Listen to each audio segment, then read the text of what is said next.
Jefté, da região de Gileade, era um soldado valente. O seu pai se chamava Gileade e a sua mãe era uma prostituta. A esposa de Gileade também teve filhos. Quando cresceram, eles expulsaram Jefté, dizendo: Você não vai herdar nada do nosso pai porque é filho de outra mulher. Jefté fugiu dos seus irmãos e foi morar na terra de Tobi. Lá alguns homens ordinários se juntaram a ele e andaram juntos. Algum tempo depois, os amonitas foram guerrear contra o povo de Israel. Quando isso aconteceu, os filhos de Gileade foram buscar Jefté na terra de Tobi e disseram: Venha com a gente, seja o nosso chefe na guerra contra os amonitas. Jefté respondeu: Eu sei que vocês me odeiam, e odeiam tanto que me fizeram sair da casa do meu pai. Como é que vocês vêm me pedir ajuda? Agora que estão em dificuldade, nós viemos falar com você porque queremos que comande todo o povo de Gileade na luta contra os amonitas. Responderam eles. Jefté disse: Se me levarem de volta para casa a fim de lutar contra os amonitas, e se o Senhor Deus me der a vitória, eu serei o governador de vocês. Está certo? Eles responderam: Sim, nós faremos como você diz. O Senhor é a nossa testemunha. Aí Jefté foi com os chefes de Gileade, e o povo o colocou como governador-chefe. E em Mispa, na presença do Senhor, Jefté fez o povo jurar que faria tudo o que havia sido dito. Então Jefté enviou mensageiros ao rei dos amonitas. Os mensageiros disseram: O que é que vocês têm contra mim? Por que invadiram o meu país? O rei dos amonitas respondeu: Quando os israelitas saíram do Egito, tomaram a minha terra desde o rio Arnon até os rios Jaboque e Jordão. Agora, sem luta, vocês devem devolver a minha terra. Jefté mandou outros mensageiros ao rei dos amonitas com a seguinte resposta: O povo de Israel não tomou a terra de Moabe nem a terra de Amon. Quando os israelitas saíram do Egito, foram pelo deserto até o golfo de Acabá e daí até Cádiz. Eles mandaram mensageiros ao rei dos Edomitas pedindo licença para passar pelas suas terras, mas ele não deixou. Então os israelitas pediram a mesma coisa ao rei de Moabe, porém ele também não deixou. Por isso os israelitas ficaram em Cádiz. Eles foram pelo deserto, rodearam a terra dos Edomitas e dos Moabitas e chegaram até a parte leste de Moabe, no outro lado do rio Arnon. Acamparam ali, mas não atravessaram o rio porque estava na fronteira de Moabe. Aí os israelitas mandaram mensageiros a Seom, o rei amorreu de Hesbom, e pediram licença para atravessar aquele país a fim de poderem chegar à sua terra. Mas Seom não deixou, levou todo o seu exército, acampou em Jaza e atacou o povo de Israel. Mas o Senhor, Deus de Israel, fez com que os israelitas derrotassem Seom e todos os seus homens. E assim os israelitas conquistaram toda a terra que era dos amorreus. Tomaram toda a terra dos amorreus, desde o rio Arnon ao sul até o rio Jaboque ao norte, e desde o deserto a leste até o rio Jordão a oeste. Assim foi o Senhor, o Deus de Israel, quem expulsou os amorreus para o seu povo, os israelitas. E agora vocês querem tentar tomar a terra de Moabe? Podem ficar com tudo o que o Deus de vocês lhes deu. Mas nós vamos ficar com tudo o que o Senhor, nosso Deus, conquistou para nós. Você pensa que é melhor do que Balaque, filho de Zippor, que era rei de Moabe? Será que alguma vez ele desafiou Israel? Quando foi que ele guerreou contra nós? Durante 300 anos o povo de Israel morou em Hesbom e Aroer. Morou também nas cidades vizinhas e em todas as outras cidades das margens do rio Arnon. Por que foi que vocês não tomaram essas cidades de volta durante todo esse tempo? Não, eu não fiz nada de errado contra vocês. Vocês é que fazem mal querendo lutar contra mim. O Senhor é o juiz, ele decidirá hoje entre os israelitas e os amonitas. Mas o rei dos amonitas não quis ouvir a mensagem de Jefté, não quis ouvir a mensagem que Jefté havia mandado. Então o Espírito do Senhor dominou Jefté, e ele atravessou Gileade e Manassés, e voltou para Mispa em Gileade. Dali foi para Amon, e prometeu ao Senhor o seguinte: se fizeres com que eu vença os amonitas, eu queimarei em sacrifício aquele que sair primeiro da minha casa para me encontrar quando eu voltar da guerra. Eu o oferecerei em sacrifício a ti. Então Jefté atravessou o rio para lutar contra os amonitas, e o Senhor lhe deu a vitória. Ele derrotou os amonitas desde Aroé até perto de Minite, 20 cidades ao todo, e conquistou até Abel Queramim. Houve uma grande matança, e os israelitas derrotaram os amonitas. Quando Jefté voltou para sua casa em Mispa, a sua filha saiu ao seu encontro dançando e tocando pandeiro. Era filha única, ele não tinha mais nenhuma filha ou filho. Quando Jefté a viu, ficou desesperado, rasgou as suas roupas e disse: ah, minha filha, você está partindo o meu coração, porque tem de ser você quem me vai fazer sofrer. Eu fiz uma promessa a Deus, o Senhor, e não posso voltar atrás. Ela respondeu: se o Senhor fez uma promessa ao Senhor, Deus, faça de mim o que prometeu. Pois o Senhor Deus deixou que o Senhor se vingasse dos nossos inimigos amonitas. E continuou: só peço uma coisa, deixe que eu vá com as minhas amigas pelos montes e chore durante 2 meses, porque nunca chegarei a ser mãe. E o pai deixou que ela fosse por 2 meses. Então ela e as suas amigas saíram pelas montanhas chorando, porque ela nunca chegaria a ser mãe. Depois dos 2 meses ela voltou para o pai, e ele fez o que havia prometido a Deus. Assim ela morreu virgem. Daí veio o costume de as mulheres israelitas saírem durante 4 dias todos os anos para chorar pela filha de Jefté, o gileadita.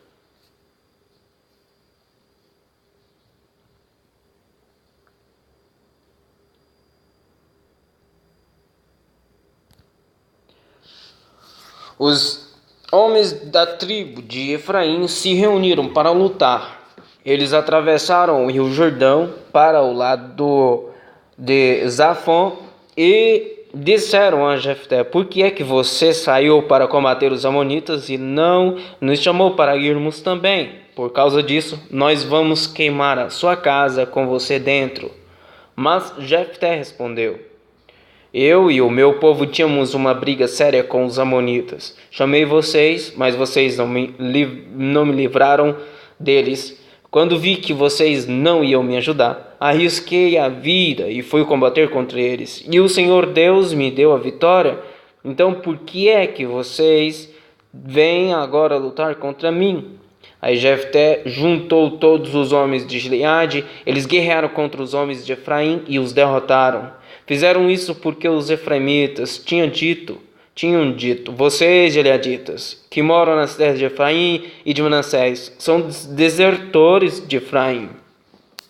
Para não deixar que os efraimitas passassem os gileaditas, tomaram os lugares onde o rio Jordão podia ser atravessado. Quando algum efraimita que estava tentando escapar pedia para atravessar o rio, e os homens de Gileade perguntavam: você é efraimita? Se ele respondia que não, eles o mandavam dizer a palavra Shibolete. Mas se ele dizia Sibolete, porque não podia falar direito a palavra, então o agarravam e matavam ali mesmo, na beira do rio Jordão. Naquela ocasião foram mortos 42.000 efraimitas. Jefté, o gileadita, governou Israel durante 6 anos. Então morreu e foi sepultado na sua cidade natal em Gileade. Depois Jefté, Ibzan, da cidade de Belém, governou o povo de Israel. Ele tinha 30 filhos e 30 filhas. Deixou que as 30 filhas casassem com rapazes de fora do seu grupo de famílias, e trouxe 30 moças de fora para casarem com os seus filhos. Abzan governou Israel 7 anos. E Bizan governou Israel 7 anos. Então morreu e foi sepultado em Belém. Depois de Ibzan, Elon, que era da tribo de Zebulon, governou Israel 10 anos. Então morreu e foi sepultado em Aijalon, na terra de Zebulon. Depois de Elon, Abdon governou o povo de Israel. Ele era filho de Hilel, da cidade de Piratom. Abdon tinha 40 filhos e 30 netos que montavam 70 jumentos. Ele governou Israel 8 anos. Então morreu e foi sepultado em Piratom, que fica na terra de Efraim, na região montanhosa dos Amalequitas.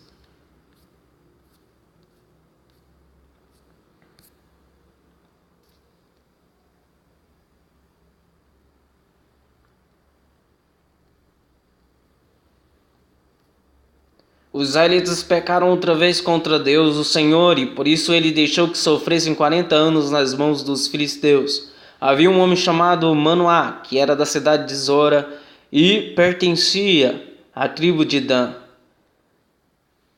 A sua mulher não podia ter filhos. O anjo do Senhor apareceu a ela e disse: Você não podia ter filhos, e por isso nunca foi mãe, mas agora você ficará grávida e terá um filho. Não tome vinho nem cerveja, e não coma nenhuma comida proibida, porque você ficará grávida e dará à luz um filho. Não corte nunca o cabelo dele, pois ele será consagrado a Deus como nazireu desde o dia do seu nascimento. Ele vai começar a livrar o povo de Israel do poder dos filisteus. Então a mulher procurou o marido e disse: Um homem de Deus falou comigo, ele parecia um anjo de Deus, e isso me deixou apavorada. Eu não perguntei de onde ele vinha e ele não me disse como se chamava, mas prometeu que eu ficarei grávida e que terei um filho, e mandou que eu não beba vinho nem cerveja e não coma nenhuma comida proibida, pois o menino será dedicado a Deus como nazireu por toda a vida. Então Manoá orou ao Senhor dizendo: Ó meu Deus, peço que mandes de volta o homem de Deus que enviaste para ele nos dizer o que devemos fazer com o menino quando nascer. Deus fez o que Manoá pediu.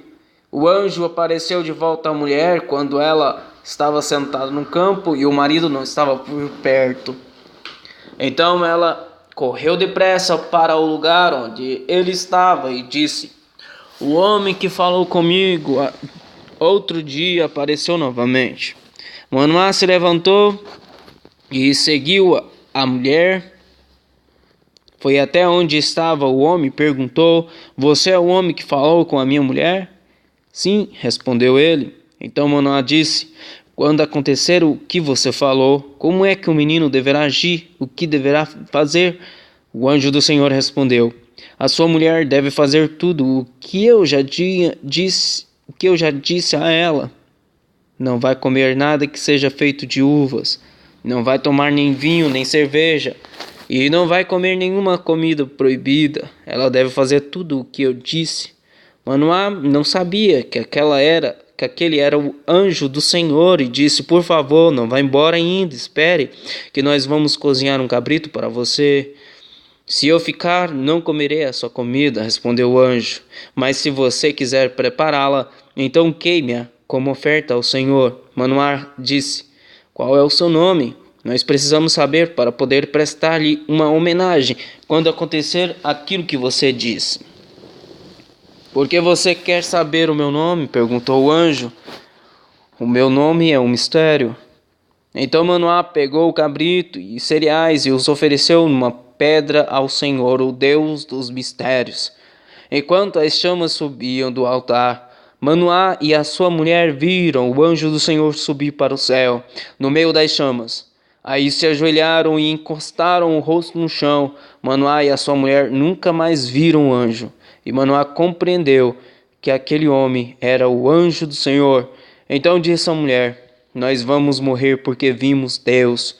Porém ela respondeu: Se o Senhor nos quisesse matar, não teria aceitado nossas ofertas. Ele não nos teria mostrado tudo isso, nem falado todas essas coisas.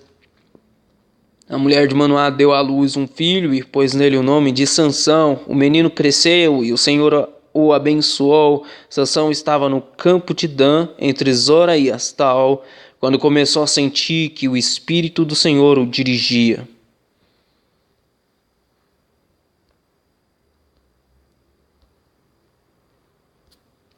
Sansão desceu até a cidade de Tina e ali viu uma moça filisteia. Voltou para casa e disse ao seu pai e à sua mãe: Eu vi em Tina uma jovem filisteia. Peçam essa moça para mim, porque eu quero casar com ela. Mas o seu pai e a sua mãe responderam: Por que é que você foi procurar mulher no meio dos filisteus, aquela gente que não pratica a circuncisão? Será que você não podia achar mulher no meio dos nossos parentes ou entre o nosso povo? Mas Sansão disse ao seu pai: É aquela a moça que eu quero, é dela que eu gosto. O seu pai e a sua mãe não sabiam que era o Senhor Deus que estava orientando Sansão para fazer aquilo. Deus estava procurando uma oportunidade para atacar os filisteus, que naquele tempo dominavam o povo de Israel. Sansão desceu com os seus pais até a cidade de Tina. Quando estavam passando pelas plantações de uvas de Tina, um leão novo veio rugindo para cima dele. Mas o Espírito do Senhor fez com que Sansão ficasse forte. Com as suas próprias mãos, Sansão despedaçou o leão como se fosse um cabrito. Porém, não contou nem ao seu pai, nem à sua mãe o que havia feito. Então ele foi conversar com a moça e gostou dela. Poucos dias depois, Sansão voltou lá para casar com ela. Saiu da estrada para dar uma olhada no leão que havia matado e ficou espantado ao ver um enxame de abelhas e mel dentro do corpo do animal morto. Então tirou mel com as mãos e saiu comendo. Foi até onde estavam seu pai e a sua mãe e lhes deu um pouco. E eles comeram, porém Sansão não lhes contou que havia tirado o mel do corpo do leão. O pai de Sansão foi à casa da moça e Sansão deu um banquete ali, como era o costume dos moços. Quando os filisteus o viram, trouxeram 30 rapazes para festejar com ele. E Sansão lhes disse: Eu tenho uma adivinhação para vocês. Após 30 túnicas de linho puro e 30 roupas finas, que antes de se passarem os 7 dias da festa de casamento, vocês não me darão a resposta. Eles responderam: Diga qual é a adivinhação. Sansão disse: Do que come saiu comida, e do forte saiu doçura. 3 dias depois eles ainda não haviam encontrado a resposta para a adivinhação. No 4º dia disseram à mulher de Sansão: Dê um jeito de fazer o seu marido dar a resposta da adivinhação. Se você não fizer isso, nós vamos pôr fogo na casa do seu pai e vamos queimar você junto. Vocês só nos convidaram para poder nos roubar, não foi? Daí a mulher de Sansão lhe saiu chorando: Você não me ama, você me odeia, você deu uma adivinhação aos meus amigos e não me contou a resposta. Eu não contei nem para o meu pai, nem para minha mãe, respondeu ele. Por que acha que eu iria contar para você? Então ela chorou durante os outros dias da festa. No 7º dia, como a mulher não parava de insistir, ele disse a resposta e ela contou aos seus amigos. Assim, no 7º dia, antes de anoitecer, os homens da cidade disseram a Sansão que coisa é mais doce do que o mel e o que é mais forte do que o leão. Sansão respondeu: Se vocês não tivessem conversado com a minha mulher, não saberiam agora a resposta. Então o Espírito do Senhor fez com que Sansão ficasse forte, e ele desceu até Asquelon, e ali matou 30 homens, tirou as roupas finas que eles vestiam e as deu aos rapazes que tinham respondido a adivinhação. Depois voltou para a casa do seu pai furioso com o que havia acontecido. E a mulher de Sansão foi dada ao homem que tinha sido o seu padrinho de casamento.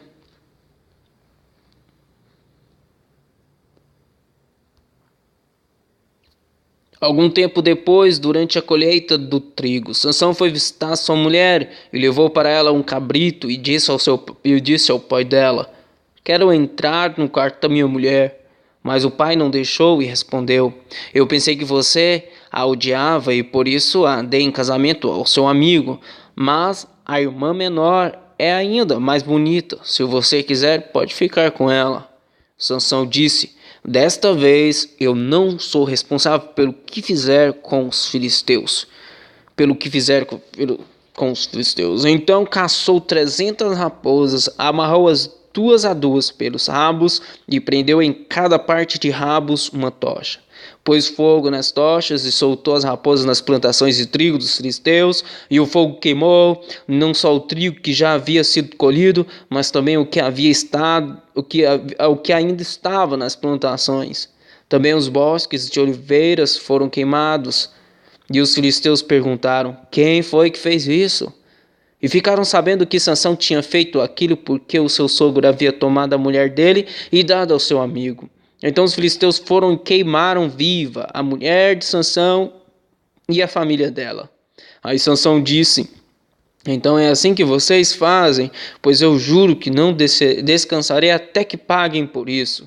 E atacou furiosamente, matando muitos deles. Depois saiu de lá e foi para a caverna da rocha de Etã. Os filisteus acamparam em Judá e atacaram a cidade de Lei. Os homens de Judá perguntaram aos filisteus: por que foi que vocês nos atacaram? E eles responderam: viemos até aqui para prender Sansão e fazer com ele o mesmo que ele fez com a gente.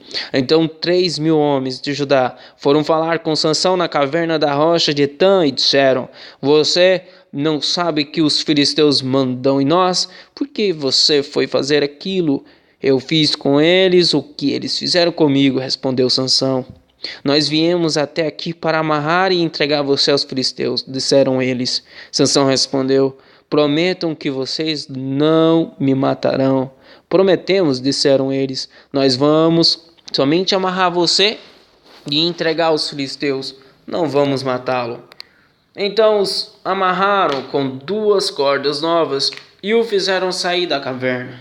Quando Sansão chegou a Lei, os filisteus gritando vieram encontrá-lo, mas o Espírito do Senhor fez com que Sansão ficasse forte, e ele arrebentou as cordas que amarravam os seus braços e suas mãos como se fossem fios de linho queimado, e encontrou por ali uma queixada de jumento que ainda não estava seca. Pegou a queixada e com ela matou 1.000 homens. Aí começou a cantar assim: com a queixada de jumento matei 1.000 homens, com a queixada de jumento fiz montões e montões de corpos. Depois jogou fora a queixada e aquele lugar foi chamado de Monte da Queixada. Sansão ficou com muita sede e fez esta oração a Deus: o Senhor, tu me deste esta grande vitória. Será que agora vais deixar que eu morra de sede e caia nas mãos desta gente que não pratica a circuncisão? Então na cidade de Lei, Deus abriu um buraco e dele saiu água. Sansão bebeu daquela água e sentiu-se bem, melhor. Aquela fonte foi chamada de En-Hacoré e existe até hoje. Sansão governou o povo de Israel 20 anos, na época em que os filisteus dominavam aquela terra.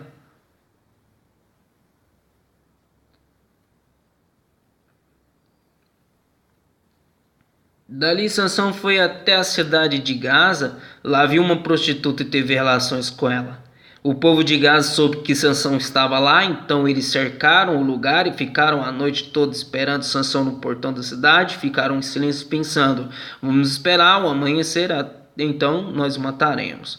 Mas Sansão ficou deitado somente até a meia-noite. Depois se levantou e arrancou o portão da cidade com os batentes e as trancas, pôs tudo nos ombros e carregou para o alto do monte que está em frente da cidade de Hebrom.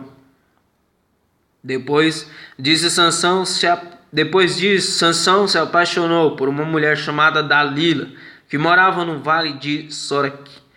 Então os governadores das 5 cidades dos filisteus foram falar com ela. Eles disseram assim: dê um jeito de Sansão contar a você porque ele é tão forte e como é que o poderemos dominar, amarrar e deixar sem defesa. Se você fizer isso, cada um de nós lhe dará 1.100 barras de prata. Então Dalila pediu a Sansão: por favor, me conte o segredo da sua força. Se alguém quiser amarrar você e deixar sem defesa, o que é que ele deve fazer? Sansão respondeu: se me amarrarem com 7 cordas de arco novas, que ainda não secaram. Eu ficarei fraco e serei como qualquer um. Aí os governadores dos filisteus trouxeram para Dalila 7 cordas de arco novas que ainda não estavam secas, e elas amarraram Sansão, e ela amarrou Sansão. Dalila havia deixado alguns homens escondidos, esperando no outro quarto. Então gritou: Sansão, os filisteus estão chegando. Ele arrebentou as cordas de arco como se fossem fios de linha queimada. Assim eles continuaram sem saber qual era o segredo da força de Sansão. Então Dalila lhe disse: Até agora você mentiu e caçou de mim. Por favor, me diga como é que alguém pode amarrar você. Sansão respondeu: Se me amarrar com cordas novas, que nunca foram usadas, ficarei fraco e serei como qualquer um. Aí Dalila pegou cordas novas e amarrou os braços dele, depois gritou: Sansão, os filisteus estão chegando! Os homens estavam novamente escondidos, esperando no outro quarto, mas Sansão arrebentou as cordas como se fossem fios de linho. E Dalila disse: Você continua mentindo e caçando de mim. Diga como é que alguém pode amarrar você. E ele respondeu: Se você tecer num tear as 7 tranças do meu cabelo e prendê-las com um prego grande de madeira, eu ficarei fraco e serei como qualquer um. Então Dalila fez com que Sansão dormisse. Quando ele adormeceu, ela pegou e teceu as 7 tranças dele num tear e prendeu-as com um prego grande de madeira. Depois gritou: Sansão, os filisteus estão chegando! Mas ele se levantou, arrancou o prego e tirou o cabelo do tear. Então ela disse: Por que você disse que me ama? Se isso não é verdade, você me fez de boba 3 vezes e até agora não me contou por que é tão forte. E ela continuou a perguntar isso todos os dias. Sansão ficou tão cansado com a insistência dela que já não aguentava mais, e acabou lhe contando a verdade. O meu cabelo nunca foi cortado, disse ele. Eu fui dedicado a Deus como nazireu desde que nasci. Se meu cabelo for cortado, perderei a minha força, ficarei fraco e serei como qualquer um. Quando Dalila percebeu que ele tinha dito a verdade, mandou o seguinte recado aos governadores filisteus: Voltem de novo. Agora ele me disse a verdade. Então eles vieram e trouxeram o dinheiro. Ela fez com que Sansão dormisse no seu colo. Em seguida chamou um homem e ele cortou as 7 tranças de Sansão. Aí Dalila começou a provocá-lo, mas ele havia perdido a sua força. Aí ela gritou: Sansão, os filisteus estão chegando. Ele se levantou e pensou: Eu me livrarei como sempre. Sansão não sabia que o Senhor o havia abandonado. Os filisteus o pegaram e furaram os seus olhos. Então o levaram para Gaza e o prenderam com correntes de bronze e o puseram para trabalhar na prisão, virando um moinho. Mas o seu cabelo começou a crescer de novo. Os governadores filisteus se reuniram para fazer uma festa e oferecer um grande sacrifício ao seu deus Dagom. Eles cantavam: O nosso Deus entregou o nosso inimigo Sansão nas nossas mãos. E o povo, quando viu Sansão, cantou louvores ao deus Dagom. Assim: O nosso Deus entregou nas nossas mãos o inimigo, que destruía a nossa terra e matava muitos dos nossos. E no meio daquela alegria disseram: Chamem Sansão para ele nos divertir. Trouxeram Sansão para fora da cadeia e se divertiram à custa dele. Depois o colocaram entre as colunas do templo. Então Sansão pediu ao rapaz que o guiava pela mão: Deixe-me tocar as colunas que sustentam o templo para que eu possa me encostar nelas. O templo estava cheio de homens e mulheres. Os 5 governadores filisteus estavam lá. Havia no terraço mais ou menos 3.000 homens e mulheres olhando para Sansão e se divertindo à custa dele. E Sansão orou ao Senhor, dizendo: Ó Senhor, meu Deus, peço que lembres de mim, por favor, dá-me força só mais esta vez.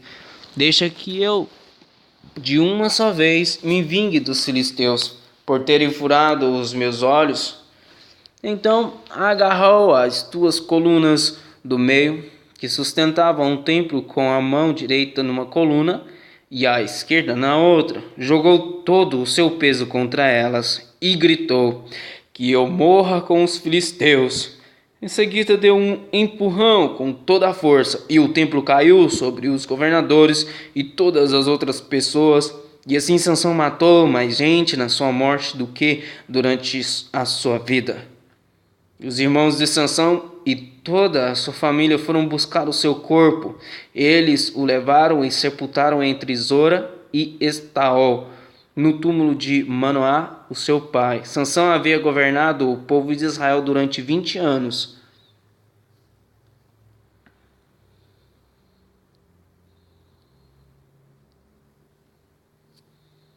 Havia um homem chamado Mica, que morava na região montanhosa de Efraim.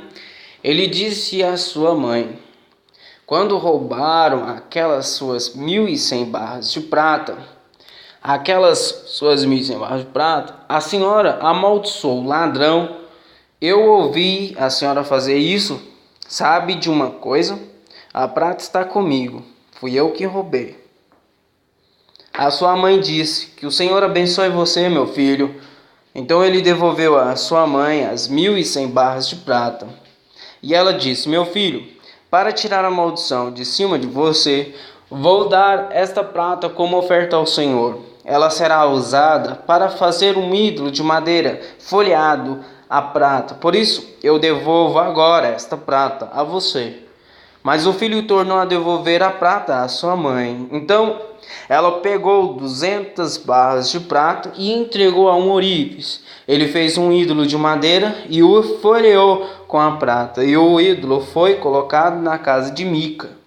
Mica fez uma capela. Ele fez outros ídolos e também uma roupa de sacerdote. Separou um dos seus filhos para ser o seu sacerdote. Naquele tempo não havia rei em Israel, e cada um fazia o que bem queria. Um rapaz estava passando uns tempos na cidade de Belém, de Judá. Ele era levita. Esse moço saiu de Belém procurando um lugar para morar, e viajando pela região montanhosa de Efraim, chegou à casa de Mica.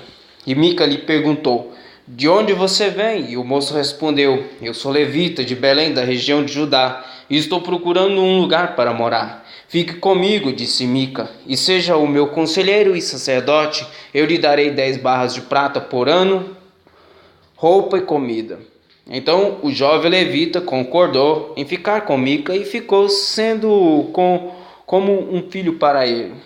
Assim, Mica o escolheu para ser o seu sacerdote, e o rapaz ficou morando na sua casa. E Mica disse: eu sei que agora o Senhor Deus fará com que tudo corra bem para mim, pois tenho um levita como sacerdote.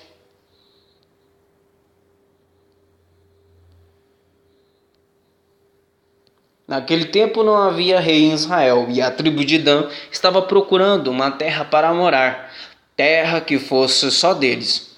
Isso porque até aquela ocasião eles não tinham recebido a parte da terra que devia ser deles, embora as outras tribos de Israel já tivessem recebido a sua parte. Então o povo de Dan escolheu 5 homens de valor entre todas as famílias da tribo. Eles foram mandados das cidades de Zora e Estaol para espiar e conhecer a terra. Foram para a região montanhosa de Efraim e ficaram na casa de Mica. Enquanto estavam lá, perceberam pelo jeito de o jovem levita falar que ele não era dali. Então chegaram perto dele e perguntaram: o que é que você está fazendo aqui? Quem trouxe você para cá? Ele respondeu: eu fiz um trato com Mica, ele me paga para ser sacerdote dele. Aí disseram ao moço: então pergunte a Deus se nós seremos bem-sucedidos na nossa viagem. O sacerdote respondeu: não se preocupem, o Senhor Deus estará com vocês nesta viagem. Então os 5 homens saíram dali e foram para a cidade de Laís. Chegando lá, viram que o povo daquele lugar vivia em segurança, como os sidônios eram pacíficos e calmos e não tinham brigas com ninguém. Eles tinham tudo o que precisavam, moravam longe dos sidônios e viviam afastados dos outros povos. Quando os 5 homens voltaram para Zora e Estaol, a sua gente perguntou o que eles haviam descoberto, e eles responderam: Vamos atacar. Nós vimos a terra e ela é muito boa. Não fiquem aí parados, vamos depressa e tomem a terra. Lá vocês vão ver o que o povo não desconfia de nada. A terra deles é grande e tem tudo o que é preciso, e Deus está dando a vocês. Então 600 homens da tribo de Dan saíram de Zora e Estaol prontos para a luta. Subiram e acamparam a oeste da cidade de Criat Jearim, na região de Judá. É por isso que aquele lugar é chamado até hoje de Campo de Dan. Dali foram para a região montanhosa de Efraim e chegaram à casa de Mica. Aqueles 5 homens que haviam ido espiar a terra ao redor de Laís disseram aos seus companheiros: Vocês sabiam que numa dessas casas há um ídolo de madeira folheado a prata?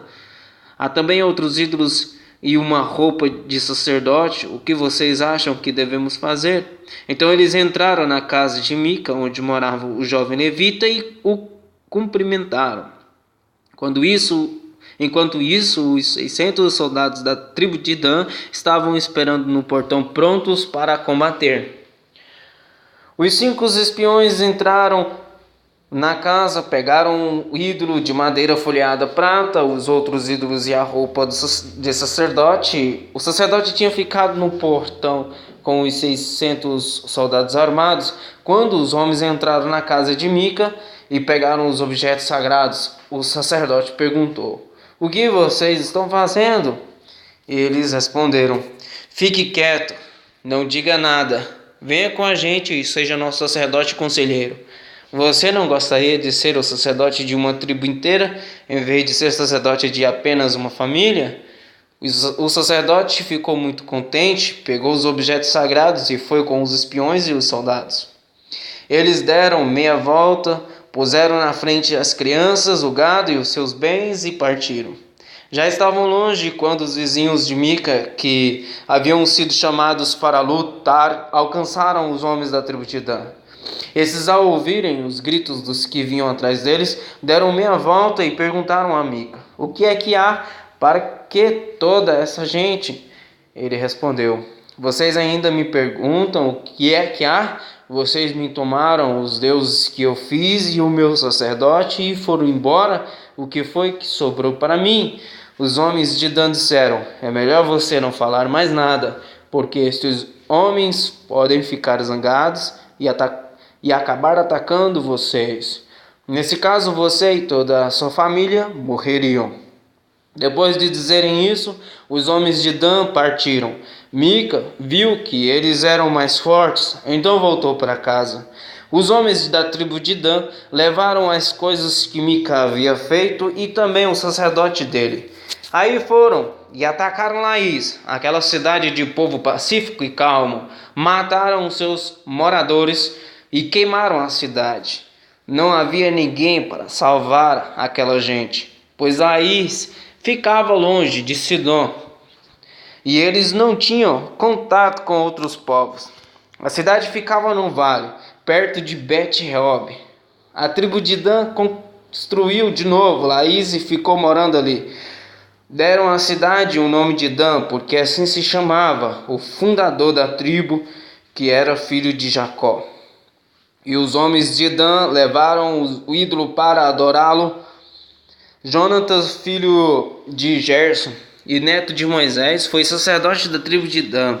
Ele e os seus descendentes foram sacerdotes da tribo de Dan, até que o povo foi levado como prisioneiro para fora da sua terra. E o ídolo feito por Mica ficou com eles durante todo o tempo em que a casa de Deus estava em Siló.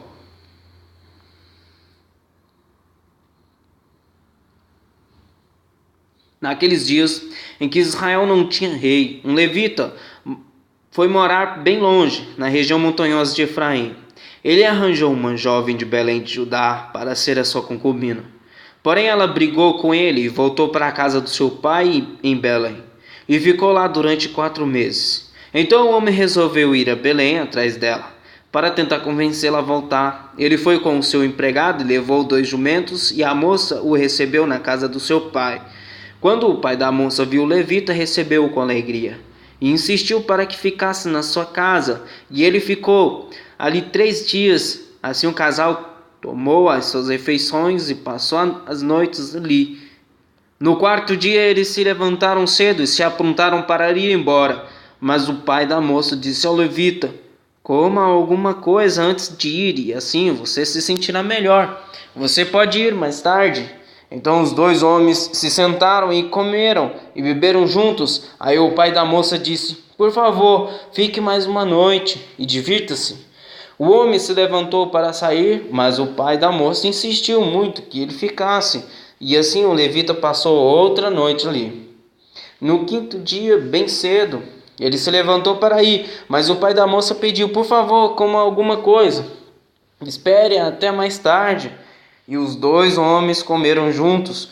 Quando o homem, a moça e o empregado iam saindo, o pai disse: olhe, agora já é quase noite. É melhor você ficar para passar a noite aqui. Logo vai ficar escuro. Fica aqui e divirta-se. Amanhã você pode se levantar cedo e viajar de volta para casa. Mas o levita não quis passar lá mais outra noite e partiu de viagem com a sua concubina, levando 2 jumentos arreados. Já era quase noite quando chegaram perto da cidade de Jebus, isto é, Jerusalém. Então o empregado disse ao patrão: por que não paramos e passamos a noite nesta cidade dos Jebuseus? Mas o patrão respondeu: não vamos parar numa cidade onde o povo não é israelitas, vamos continuar até Gibeá. É melhor a gente andar mais um pouco e passar a noite em Gibeá ao Ramá. Então passaram pela cidade de Jebus e continuaram a viagem. O sol já se havia escondido quando eles chegaram a Gibeá, cidade da tribo de Benjamim. Aí saíram da estrada para passar a noite na cidade. O levita chegou e se levantou na praça, mas ninguém. O levita chegou e se sentou na praça, mas ninguém o convidou para dormir na sua casa. E aconteceu que passou por ali um velho que estava voltando do seu trabalho da roça. Ele era da região montanhosa de Efraim, mas estava morando em Gibeá. O povo dali era da tribo de Benjamim. O velho ouviu o viajante na praça e perguntou: de onde você é?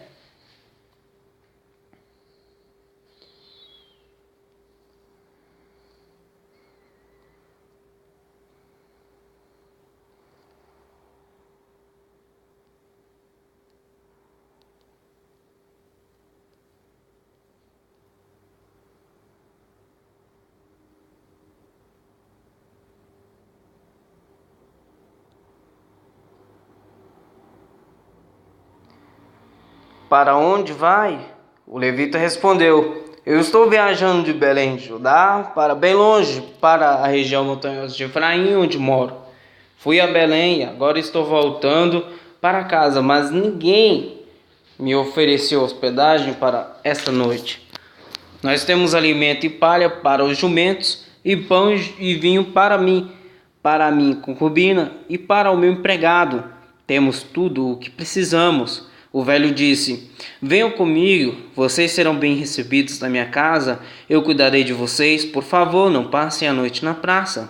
Então ele os levou para a sua casa e deu de comer aos jumentos. Os seus hóspedes lavaram os pés, comeram e beberam.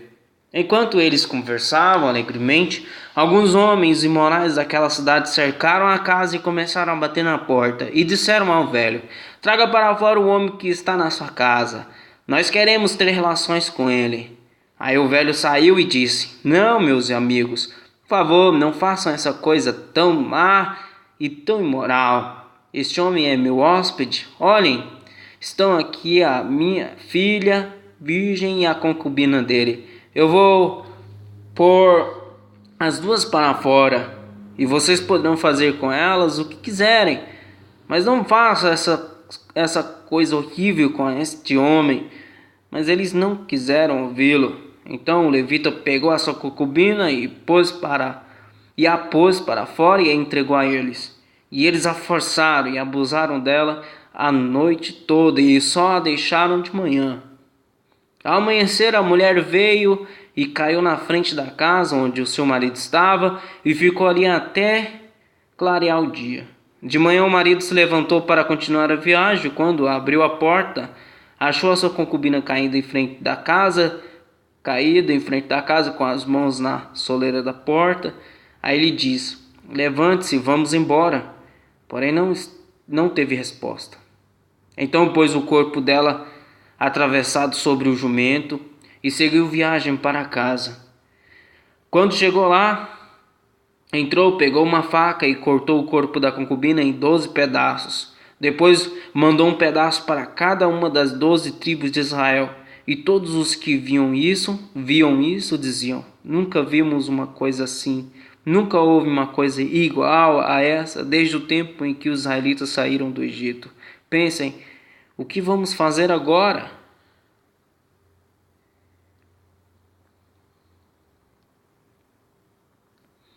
Por causa disso, todo o povo de Israel, desde Dan, do norte até Berseba do sul e Gileade no leste, se reuniu em Mispa.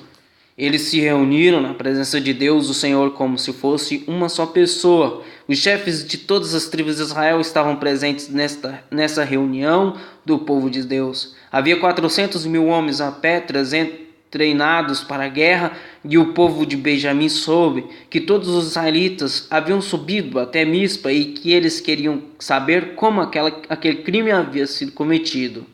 Então o levita, marido da mulher assassinada, explicou: cheguei com a minha concubina, Gibeá, no território da tribo de Benjamim, para passar a noite. Os homens de Gibeá vieram de noite e cercaram a casa. Eles queriam me matar. Em vez disso, abusaram da minha concubina e ela morreu. Então, eu peguei o corpo dela, cortei em pedaços e mandei um pedaço para cada uma das 12 tribos de Israel. Aquela gente cometeu um crime horrível no meio do nosso povo. Todos vocês que estão aqui são israelitas. Vamos resolver agora o que fazer. Todo o povo de Israel se levantou ao mesmo tempo e disse: nenhum de nós, nem os que moram em casas, nem os que moram em barracas, voltará para casa. Vamos escolher alguns homens para atacar Gibeá. A 10ª parte dos homens de Israel vai arranjar comida para os que vão lutar. Os outros vão castigar os moradores de Gibeá pelo crime horrível que cometeram em Israel. Então todo o povo de Israel se reuniu como se fosse uma só pessoa para atacar a cidade de Gibeá. As tribos de Israel mandaram que mensageiros fossem por toda a tribo de Benjamim e disseram: que crime horrível vocês cometeram! Exigimos que vocês nos entreguem agora esses homens imorais para que nós os matemos. Assim tiraremos esse mal do meio do povo de Israel. Mas o povo de Benjamim não deu atenção aos outros israelitas. Eles saíram de todas as suas cidades e foram para Gibeá a fim de lutar contra o resto do povo de Israel. Naquele dia eles convocaram das suas cidades 26.000 soldados. Depois os moradores de Gibeá reuniram mais 700 homens especialmente escolhidos, que eram canhotos. Qualquer um deles podia tirar com funda uma pedra num fio de cabelo, sem nunca errar. E os outros israelitas que iam lutar contra a tribo de Benjamim reuniram 400.000 soldados treinados.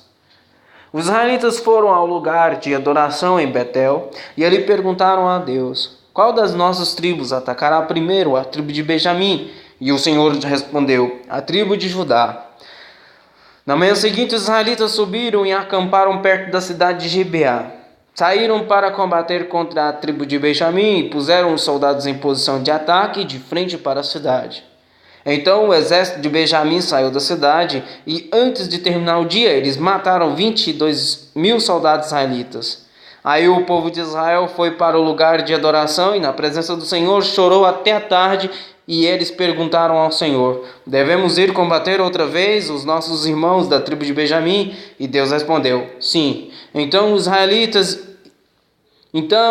o exército israelita se animou de novo, e eles puseram os seus soldados em posição de combate novamente, ao mesmo lugar em que haviam lutado no dia anterior. Os israelitas marcharam contra a tribo de Benjamim pela segunda vez. E pela segunda vez os soldados de Benjamim saíram de Gibeá e dessa vez mataram 18.000 soldados israelitas treinados. Então todo o povo de Israel subiu de novo até Betel para chorar. Ficaram ali na presença de Deus, o Senhor, e não comeram nada até a tarde. E apresentaram ao Senhor ofertas que foram completamente queimadas e sacrifícios de paz. Eles fizeram uma pergunta ao Senhor. Acontece que naqueles dias a arca da aliança estava ali em Betel, e Finéas, filho de Eleazar e neto de Arão, estava encarregado de cuidar dela. A pergunta que eles fizeram foi esta: devemos sair mais uma vez para combater os nossos irmãos da tribo de Benjamim, ou devemos desistir? O Senhor respondeu: combatam, porque amanhã eu farei com que vocês os derrotem. Então os israelitas puseram alguns soldados escondidos em volta de Gibeá. No terceiro dia marcharam de novo contra o exército da tribo de Benjamim. Os seus soldados ficaram em posição de batalha, de frente para Gibeá, como tinham feito antes. Os soldados de Benjamim saíram para combater e se afastaram da cidade, como haviam feito antes. Começaram a matar algumas pessoas na estrada de Betel, na estrada de Gibeá, e em campo aberto mataram mais ou menos 30 israelitas. E diziam: nós já os derrotamos como das outras vezes. Mas os israelitas disseram: vamos recuar e fazer com que eles se afastem da cidade e venham para as estradas. Então a maior parte do exército israelita saiu dali e tornou a se juntar em Baal-Tamar, mas os homens que cercavam a cidade saíram de repente dos lugares onde estavam escondidos na planície de Gibeá. 10.000 dos melhores soldados israelitas atacaram Gibeá, e o combate foi duro. Os benjamitas não imaginavam que iam ser destruídos. O Senhor Deus fez com que os israelitas derrotassem os exércitos de Benjamim. O exército de Benjamim, e naquele dia os israelitas mataram 25.100 inimigos. Então os benjamitas compreenderam que estavam vencidos. Os israelitas tinham se retirado durante a luta contra os benjamitas porque confiavam nos homens que haviam colocado e escondidos em volta de Gibeá. Esses homens avançavam depressa na direção de Gibeá, espalharam-se e mataram todas as pessoas da cidade. O exército israelita e os homens que estavam escondidos tinham combinado um sinal. Quando vissem uma grande nuvem de fumaça subindo da cidade, os israelitas que estavam fora no campo de batalha deviam dar meia volta e atacar. Até aquele momento, os benjamitas já haviam matado uns 30 israelitas e diziam: sim, já os derrotamos como das outras vezes. Então o sinal apareceu, uma nuvem de fumaça começou a subir da cidade. Os benjamitas olharam para trás e ficaram muito espantados quando viram a cidade inteira pegando fogo. Então os israelitas de Israel deram meia volta e os benjamitas ficaram apavorados porque viram que iam ser destruídos. Eles fugiram e correram na direção do deserto, mas não puderam escapar. Foram cercados pela maior parte do exército israelita e também pelos soldados que vinham da cidade e foram destruídos. Os israelitas cercaram os inimigos e os perseguiram sem parar até um lugar a leste de Gibeá e os iam matando pelo caminho. 18.000 dos melhores soldados benjamitas foram mortos. Os outros fugiram na direção do deserto para a rocha de Rimon. 5.000 foram mortos nas estradas. Os israelitas perseguiram o resto e assim mataram mais 2.000 homens. Ao todo 25.000 benjamitas foram mortos naquele dia, todos eles soldados valentes. Porém 600 homens fugiram para o deserto, para a rocha de Rimon, e ficaram lá 4 meses. Os israelitas atacaram o resto dos benjamitas e os mataram, tanto homens como animais, e destruíram tudo o que encontraram e queimaram todas as cidades da região.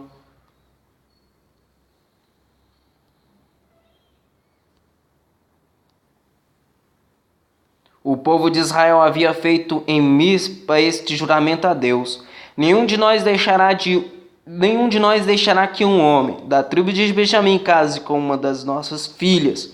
O povo foi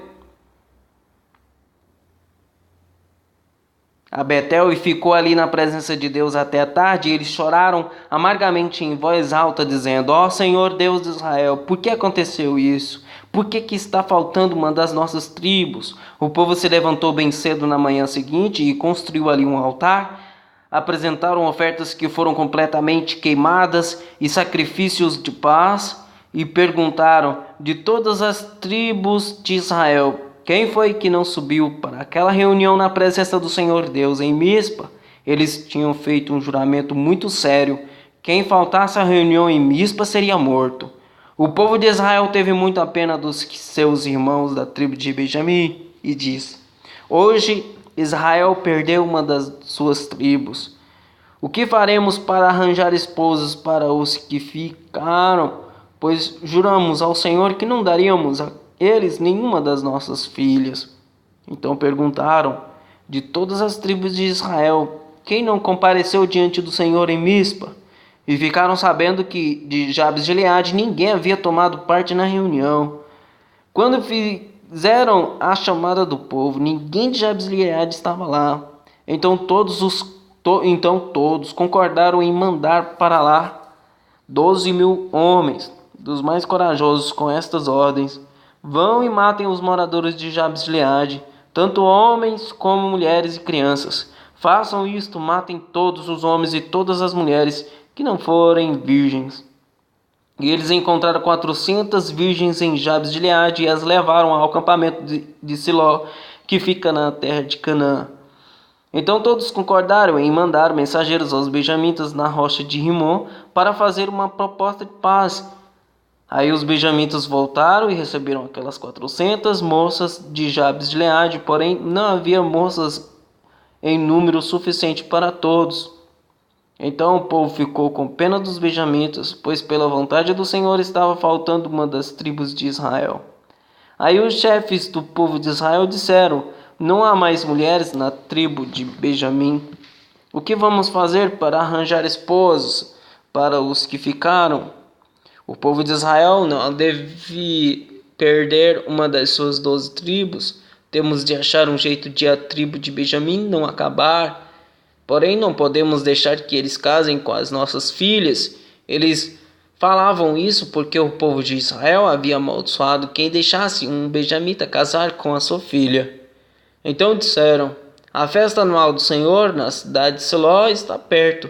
Siló fica ao norte de Betel, ao sul de Lebona e a leste da estrada que vai de Betel a Siquém. E os chefes do povo de Israel disseram aos benjamitas: vão, escondam-se nas plantações de uvas e fiquem vigiando. Durante a festa, quando as moças de Siló saírem dançando, vocês também saiam das plantações de uvas e cada um agarre uma das moças e leve embora para a terra de Benjamim. Assim, quando os pais ou irmãos delas vierem se queixar, nós poderemos dizer: por favor, deixem que elas fiquem, pois na batalha contra Jabes de Gileade não conseguimos mulheres para todos os benjamitas, e vocês não serão culpados de quebrarem a promessa, pois não deram as suas filhas a eles. Elas foram roubadas. E assim fizeram os benjamitas. Cada um deles escolheu uma esposa entre as moças que estavam dançando e a levou embora. Então voltaram para sua terra, construíram de novo as suas cidades e ficaram morando ali. Enquanto isso, os outros israelitas saíram e cada um voltou para a sua tribo, a sua família e as suas terras. Naquele tempo não havia rei em Israel, e cada um fazia o que bem queria.